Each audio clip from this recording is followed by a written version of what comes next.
Welcome back to Primetime News. Special welcome to those of you watching on onespotmedia.com. Our top story this evening, the Ministry of Education is downplaying suggestions that the education sector is on the brink of a teacher migration crisis. Several schools have posted a number of vacancies for teachers ahead of the new school year. Raquel Porter has more.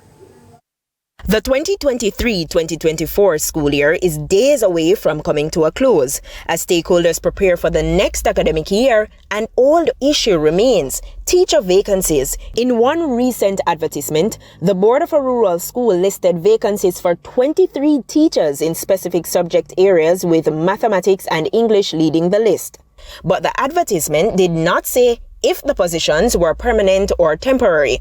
With many schools already facing a teacher shortage, concerns had been raised that the controversy which plagued the last wage negotiation would drive more educators to take up opportunities overseas. But Education Minister Favour Williams argues that it is unwise to assume that the vacancies are connected to teachers seeking better opportunities overseas. I made sure that I got the physical paper from both newspapers, and when I looked at the ads, many of them indicated that they want teachers for 4 months or 8 months, which makes sense because annually 3,500 of our teachers go off on their long leave, 4 months or 8 months. And again, like clockwork, that is happening again this year. She says the vacancies are driven by several factors, adding that strategies including the recruitment of retired teachers are already in place. To this end, an announcement will be made soon.